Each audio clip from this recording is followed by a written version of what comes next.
अब हो ये रहा है कि इस्लामाबाद की फ़ज़ा के अंदर इन तैयारों को देखा जा सकता है कि ये रिहर्सल कर रहे हैं, अपने आप को रेडी कर रहे हैं कि आज से ठीक 8 दिन के बाद जब लाइव अपने आवाम के सामने आएंगे तो तब हमारे में कोई कमी ना रह जाए और एक बड़ा एयर शो जो है, एक बड़ा फ़ज़ाई मुज़ाहिरा वो अपनी आवाम को दिया जाएगा, प्रोवाइड किया जाएगा। अमेरिका के साथ बिगाड़ने की वो यही है कि या तो आपके ऊपर बमबारी होगी, या आपके ऊपर सैंक्शंस लगेंगी, पाबंदियाँ लगेंगी, या टैरिफ लगाया जाएगा, या फिर आपके अंदर जो रजीम चेंज है वो हो जाएगा। तो मोदी सरकार की हो सकता है आने वाले दिनों के अंदर रजीम चेंज भी हो जाए। दोस्तों 14 अगस्त 2025 को पाकिस्तान कौन सा बड़ा सरप्राइज देने वाला है? भारतीय सरकार ने 2-3 काम ऐसे कर दिए हैं जिसके बाद उनके ऊपर एक बड़ा अजाब नाजिल होगा। दोस्तों एक ऐसा अजाब, एक ऐसा गैज़ो गज़ब जिसके बाद मोदी सरकार चलती भी की जा सकती है। मोदी सरकार ने अपने एडवाइजर को रशिया भेज के कितनी बड़ी गलती कर दी है, उसके कॉन्सिक्वेंसेस क्या हो सकते हैं। रूसी ड्रोन्स के अंदर अब भारतीय पुर्जे, कल तक ये कहा जा रहा था कि पाकिस्तान यूक्रेन के खिलाफ लड़ा, लेकिन आज कहानी तो कुछ और ही निकली है। अब की बार अगर भारत ने पाकिस्तान के ऊपर हमला किया या ऐसी कोई भी कोशिश की तो पाकिस्तान शुरुआत ही उनके अंदर डीप स्ट्राइक से करेगा। इन तमाम पर गुफ्तगू करेंगे, लेकिन उससे पहले हमारी आपसे दस्तबस्ता गुजारिश है कि इस चैनल को लाइक कीजिए, सब्सक्राइब कीजिए और बेल आइकन को लाजमी दबा दीजिए ताकि हर नई आने वाली वीडियो आप तक बर वक्त पहुंच सके। दोस्तों कल तक ये कहा जा रहा था कि पाकिस्तान रूस की मदद कर रहा है, पाकिस्तान ने अपने जंगजू रूस के लिए भेज दिए हैं और यूक्रेन के ऊपर हमला किया जा रहा है। मतलब ग्राउंड लेवल के ऊपर पाकिस्तान की जो मर्सनरीज हैं वो लड़ रही हैं यूक्रेन के खिलाफ, और इसका इल्जाम व्लादिमीर ज़ेलेंस्की ने बजाते खुद लगाया था, लेकिन उसकी तरदीद तो आ गई। लेकिन आज इंकशाफ हुआ है कि जो भारत है वो रूस की मदद कर रहा है और उन्होंने अपने पुर्जे रूस की जो ड्रोन्स हैं उसके लिए प्रोवाइड कर रखे हैं, उनको फैसिलिटेट किया जा रहा है। मतलब देखिए कि एक तरफ अगर अमेरिकी सदर आपको रूस के साथ तेल खरीदने पर एक्सेप्ट नहीं कर रहे हैं, उसके ऊपर आपके ऊपर जो है वो टैरिफ लगा दिया गया है, टैक्स लगा दिया गया है, तो आप सोचिए अगर उनके इल्म में ये बात आ गई कि इंडिया जो है वो रूस को असला भी प्रोवाइड कर रहा है तो फिर क्या होगा। दोस्तों 2-3 काम हो सकते हैं। 24 घंटे का पहले ही अल्टीमेटम दे दिया गया है अमेरिकी सदर डोनाल्ड ट्रंप की जानिब से कि अगर भाई साहब आप लोगों ने अपनी तेल की खरीदारी ना रोकी तो फिर आपके ऊपर 24 घंटे में, जो कि अभी कंप्लीट हो सकते हैं, जब आप ये वीडियो देख रहे होंगे तो हो सकता है तब तक ये वक्त खत्म हो चुका हो, तब भारत के ऊपर मजीद टैरिफ्स लगाए जाएंगे। कुछ खबरें ये हैं कि 100% का जो टैरिफ है वो भी लगाया जा सकता है भारत के ऊपर। इसकी वजह यह है कि रशिया के साथ कोऑपरेशन। ऐसे में फिर दूसरी जो ऑप्शन बचती है अमेरिका के साथ बिगाड़ने की, वो यही है कि या तो आपके ऊपर बमबारी होगी, या आपके ऊपर सैंक्शंस लगेंगी, पाबंदियां लगेंगी, या टैरिफ लगाया जाएगा, या फिर आपके अंदर जो रजीम चेंज है वो हो जाएगा। तो मोदी सरकार की हो सकता है आने वाले दिनों के अंदर रजीम चेंज भी हो जाए, जैसे दूसरे ममालिक के अंदर भी होता रहा है। अमेरिका अंदर पेनिट्रेट करता है, अमेरिका जो है वो लॉबिंग करता है, अमेरिका अपने एसेट्स के जरिए हुकूमतें गिरवा देता है। इस बात में कोई दो राय मौजूद नहीं है। मतलब आलमी तौर पर यह बात एक्सेप्टेबल है, मतलब एस्टेब्लिश्ड है कि अमेरिका ऐसा करता रहा है। पाकिस्तान भी इल्ज़ाम लगाता है टू समहाउ कि अमेरिका ने इन्वॉल्व होकर यहाँ पे हुकूमत गिराई थी, क्योंकि हम लोग अमेरिका के जो बेनिफिट्स हैं या उनके इंटरेस्ट हैं उनको सपोर्ट नहीं कर रहे थे। तो भारत को भी ऐसा जो माहौल है वो देखने को मिल सकता है और उनके ऊपर हजरत डोनाल्ड ट्रंप का जो गैज़ो गज़ब है वो नाजिल हो सकता है, क्योंकि उन्होंने किया ये है, एक तो जो रूसी ड्रोन्स हैं उनके अंदर जो असला, उनके अंदर जो पुर्जे हैं, इलेक्ट्रॉनिक पुर्जे, वो भारत के निकले हैं। ये किसने इंकशाफ किया है वो आपको आगे चल के बताएंगे। लेकिन दूसरा, इन्होंने अपने जो डिफेंस एडवाइजर हैं अजीत डोवल, उनको रूस रवाना कर दिया है। अब उसका सरकारी एजेंडा तो सामने नहीं आया है, लेकिन ये अमेरिका को नागवार लाजमी गुजरेगा। ऐसे माहौल के अंदर जब हम आप लोग कह रहे हैं कि रशिया के साथ ताल्लुकात को खत्म करो, आप लोग उनके साथ जो अपनी टाइस हैं उनको बढ़ाते चले जा रहे हो, तो ऐसे में हम लोग आपके साथ क्या ताल्लुकात रखें। मतलब इतने सालों की, कितनी दिहाइयों की जो चापलूसी है अमेरिका की, अब वो भी काम नहीं आने वाली है, क्योंकि सामने हजरत डोनाल्ड ट्रंप हैं और वो किसी की बात सुनते नहीं हैं। और अब जो भारत है उसके ऊपर टैरिफ तो लगेगा, तो हो सकता है कि अजीत डोवल जो है वो रशिया को जाके कह रहे हो कि भाई आप लोग अपनी जंग बंदी करवा लो, प्लीज जंग बंदी करवा लो, अदरवाइज हमें रगड़ दिया जाएगा अमेरिका की जानिब से। क्योंकि मसला ये है कि रशिया को फोर्स किया जाए कि आप लोग भाई जंग बंदी करो। जब तक वो पीस टॉक के ऊपर आमादा नहीं होते हैं, टॉक्स तो हो रही हैं, लेकिन उसके बाद जंग बंदी के ऊपर नहीं आते हैं, तब तक इंडिया के ऊपर दबाव रहेगा।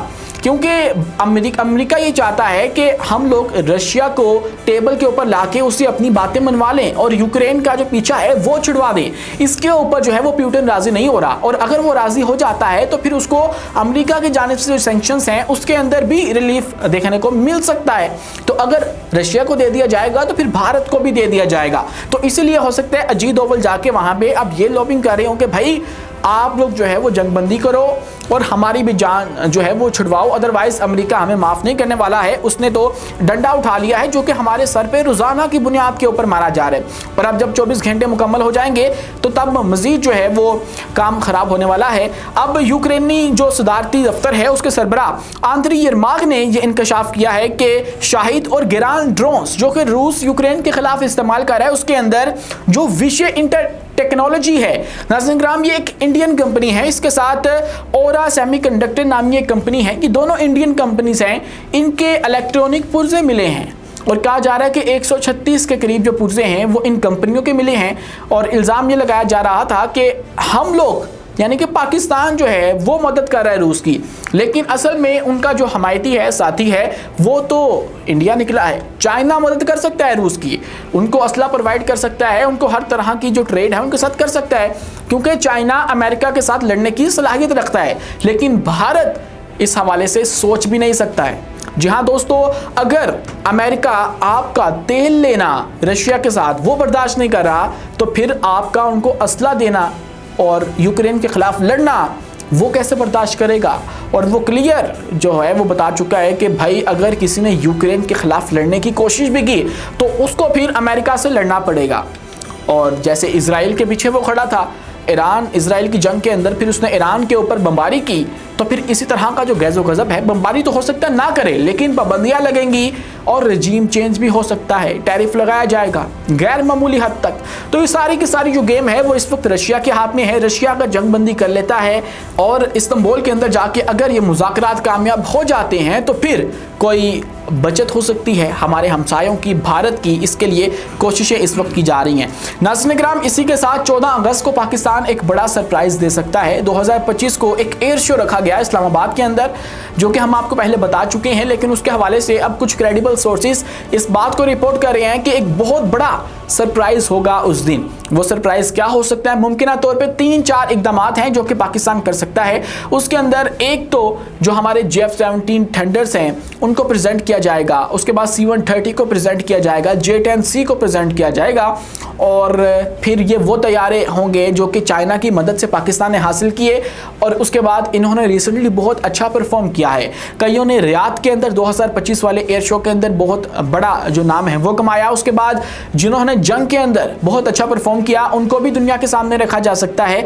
और इसी के साथ जो पाकिस्तान मुमकिन तौर पे कर सकता है वो ये होगा कि पाकिस्तान अपने उन पायलट्स को जिन्होंने एयर टू एयर किल किया वो दुनिया के सामने रखे, उनको सराहा जाए, उनको एक्नॉलेज किया जाए और उनको एजाज़ात दिए जाएं। ये पाकिस्तान हो सकता है 14 अगस्त 2025 को करे, लेकिन अभी जो हतमी खबर है वो आना बाकी है और वो 14 अगस्त 2025 को पाकिस्तान के 78वें इंडिपेंडेंस डे को सामने आएगी। लेकिन अब हो ये रहा है कि इस्लामाबाद की फ़ज़ा के अंदर इन तैयारों को देखा जा सकता है कि ये रिहर्सल कर रहे हैं, अपने आप को रेडी कर रहे हैं कि आज से ठीक 8 दिन के बाद हम लोग जब लाइव अपने आवाम के सामने आएंगे तो तब हमारे में कोई कमी ना रह जाए और एक बड़ा एयर शो जो है, एक बड़ा अपने कह ले फ़ज़ाई मुज़ाहिरा वो अपनी आवाम को दिया जाएगा, प्रोवाइड किया जाएगा। लेकिन है क्या ये सरप्राइज़ क्या है ये तो आने वाला वक्त ही बताएगा, लेकिन आप इसको बराह रास्त अपने टीवी के ऊपर देख सकते हैं। दोस्तों, इसी के साथ भारत की धमकियां और उसके ऊपर फिर जो सख्त बयानात हैं उनका जवाब देते हुए DGISPR ने द इकोनॉमिस्ट को एक इंटरव्यू दिया और उसके अंदर उन्होंने वाज़ेह तौर पर एक बात कह दी कि अगर अब की बार हिंदुस्तान ऐसा कुछ करता है तो हम हिंदुस्तान के मशरिक से आगाज़ करेंगे और शुरुआत कहाँ से की जाएगी? भारत के अंदर एक गहरे हमले से। जी हाँ, हम लोग अब शुरू ही आपके अंदर डीप स्ट्राइक से करेंगे।